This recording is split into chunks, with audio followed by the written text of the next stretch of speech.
নমস্কাৰ গৰম খবৰ নিউজত সকলোকে স্বাগতম জনাইছো। আজি আমাৰ মাজত আছে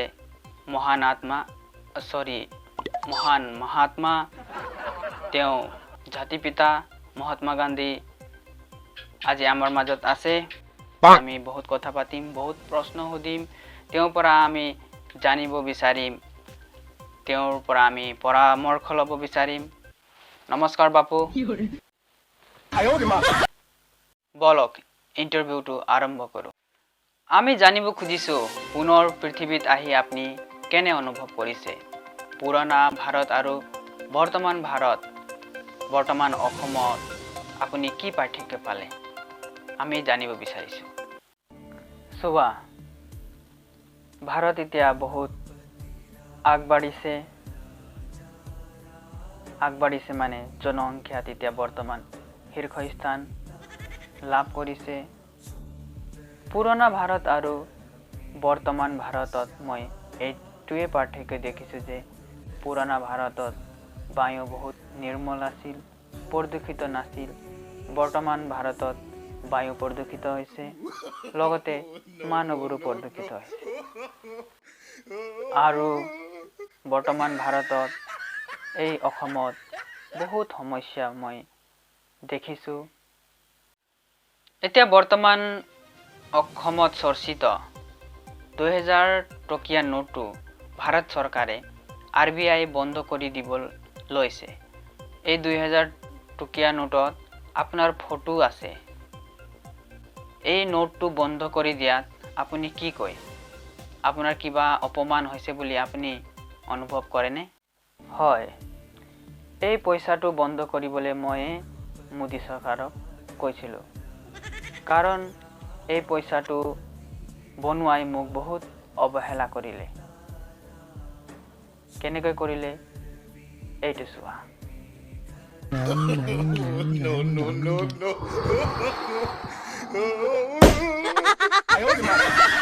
এই ভিডিঅ'টোত মোক এটা সৰু ল'ৰা ছোৱালীৰ নিচিনা বিগ বাবুল চুইংগাম খাই ফু মাৰি দেখুৱাইছে।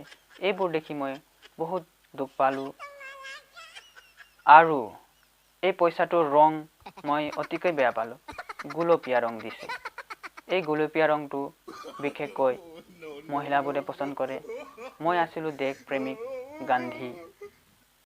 মোৰ পচন্দ আছিল বগা, কিন্তু এই পইচাত ৰং দিলে গুলপীয়া।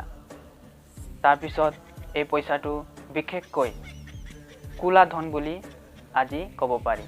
বহুতে ক'লা ধনত ৰাখিছে পইচাবোৰ। মোক পচন্দ আছিল বগা, কিন্তু এই 2000 নোটটোক বনাই দিলে ক'লা। এইটো কাৰণে মই ভাৰত চৰকাৰক অনুৰোধ কৰিলোঁ যে মোক বহুত অৱহেলা হৈছে, আপোনালোকে এই পইচাটো বন্ধ কৰি দিয়ক। তেওঁলোকে মোক জাতিপিতা হিচাপে মানি মোৰ কথাটো ৰাখিছে, এইটো কাৰণে মোক বহুত ভাল লাগে।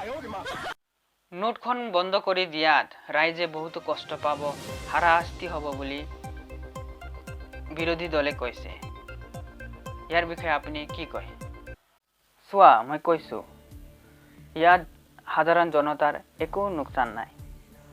যিসকলে পইচাটো লুকুৱাই ক'লা কৰি ৰাখিছে, তেওঁলোককহে প্ৰব্লেম।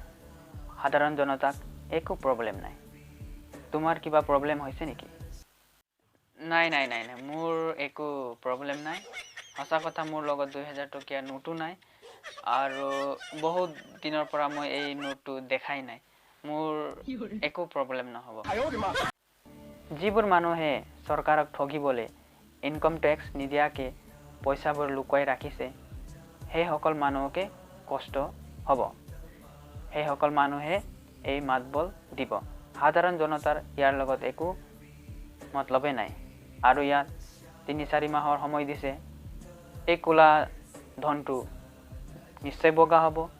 এই ধনটো বগা হ'লে ময়ো ভাল পাওঁ, লগতে ৰাইজেও এই বগা ধনৰ লাভ উঠাব পাব। অন্য এটা প্ৰশ্ন আপোনাৰ পৰা আমি জানিব বিচাৰিছোঁ।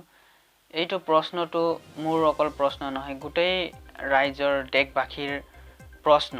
এইটো এটা বহুত ডাঙৰ সমস্যা আমি দেখিবলৈ পাইছোঁ। আপোনাৰ পৰা এই সমস্যাৰ সমাধান আমি বিচাৰোঁ। আজিৰ দিনত নিবনুৱা সমস্যা বহুত ডাঙৰ এটা সমস্যা হৈ পৰিছে। অসমতে নহয় গোটেই ভাৰতত আজি নৱপ্ৰজন্মবোৰ নিবনুৱা হৈ চাকৰি নোপোৱাত বহুত কষ্ট পাই আছে। সেইকাৰণে এই বিষয়ে আপুনি কিবা এটা পৰামৰ্শ দিব বুলি আমি আশা কৰিছোঁ। হয়, মই দেখাত এইটো এটা ডাঙৰ প্ৰব্লেম। দেশৰ ল'ৰা ছোৱালীবোৰে চাকৰি নোপোৱাত আজি বহুত ডাঙৰ এটা সমস্যা আহি পৰিছে। চাকৰি নোপোৱাত ল'ৰা ছোৱালীবোৰ বহুত বেয়া কামত লিপ্ত হৈছে, বেয়া দিশত গৈছে। আজি দেশত নিবনুৱা সমস্যাটো বৃদ্ধি হোৱাৰ কাৰণ এইটোৱেই যে যিমান চিট আছে সিমান মানুহে বহিব পাৰিব। এইটো কথা বুজি লোৱা। দেশৰ চাকৰি পদ্ধতিটো বদলি কৰিব লাগিব। কাৰণ বহুত পুৰণি পদ্ধতিটো এতিয়া চলি আছে। আমাৰ দিনত মানুহে 100 বছৰলৈকে জীয়াই আছিল, কিন্তু এতিয়া মানুহৰ বয়স মাত্ৰ 60-70 বছৰলৈকে হৈছে। আগৰ দিনত মানুহে 40 পৰা 60 বছৰ নোহোৱালৈকে ৰিটায়াৰমেণ্ট পোৱা নাছিলে, কিন্তু আজিকালি এই পদ্ধতিটো বদলি কৰিব লাগিব বুলি মই ভাবোঁ। চোৱা, মই কৈছোঁ যদিহে নিবনুৱা সমস্যাৰ সমাধান লাগে তেনেহ'লে চৰকাৰে এই পদ্ধতিটো বদলি কৰিব লাগিব, চাকৰি পদ্ধতিটো বদলি কৰিব লাগিব। কাৰণ আজিৰ দিনত এজন মানুহে 60 বছৰ নোহোৱালৈকে ৰিটায়াৰমেণ্ট নিদিয়ে। যদি তেওঁ 20 বছৰৰ পৰা চাকৰি কৰে তেন্তে তেওঁ 60 বছৰলৈকে 40 বছৰ দিন চাকৰি কৰি থাকিব। সেয়ে এটা মানুহে এটা চিটত 40 বছৰ বহি থাকে তেন্তে বাকী মানুহবোৰে কেনেকৈ বহিবলৈ চান্স পাব? মোৰ মতে এই পদ্ধতিটো বদলি কৰিব লাগিব। 60 বছৰীয়া ৰিটায়াৰমেণ্টটো চেঞ্জ কৰিব লাগিব। যদি এজন মানুহে এটা চাকৰি 40 বছৰ কৰে তেন্তে এই 40 বছৰটো ডিভাইড কৰি দিব লাগিব 4 জনক। কাৰণ দেশৰ সুৰক্ষা বিভাগ আৰ্মিত এটা নতুন স্কিম আনিছিলে, অগ্নিবীৰ। এই স্কিমত মাত্ৰ 4 বছৰে চাকৰি দিয়া হৈছে। যদি এনেকৈ সকলো বিভাগতে 10 বছৰীয়া চাকৰি কৰি দিয়ে তেন্তে ৰাইজৰ বহুতো ল'ৰা ছোৱালীয়ে চাকৰি পোৱা চান্স থাকিব। কেলে এই কথাটো কৈছোঁ, মোৰ নিজ অনুভৱে কৈছোঁ। যদি এজন মানুহ 40 বছৰ দিন ধৰি একেটা চিটতে বহি থাকে তেন্তে বাকীবোৰে বহিবলৈ কেনেকৈ চান্স পাব? বাকীবোৰক বহিবলৈ তেওঁ চিটটো এৰি দিব লাগিব। তেতিয়াহে বাকীবোৰে সেই চিটত বহিব পাৰিব, মানে চাকৰি পাব। যদি এজনে 40 বছৰ একেটা চিটতে বহি চাকৰি কৰি থাকে, এই 40 বছৰটো যদি 4 জনক ভগাই দিয়া হয়, 4 জনে চাকৰি পাব। প্ৰত্যেকজনে 10 বছৰকৈ পাব। প্ৰত্যেকজনৰে দিন ভাল হ'ব। এইটো পদ্ধতিটো সকলো বিভাগতে জাৰি কৰক চৰকাৰে। সকলোৱে চাকৰি পাব বুলি মই আশা কৰিছোঁ। নিবনুৱা সমস্যাৰো সমাধান হ'ব বুলি মই আশা কৰিছোঁ।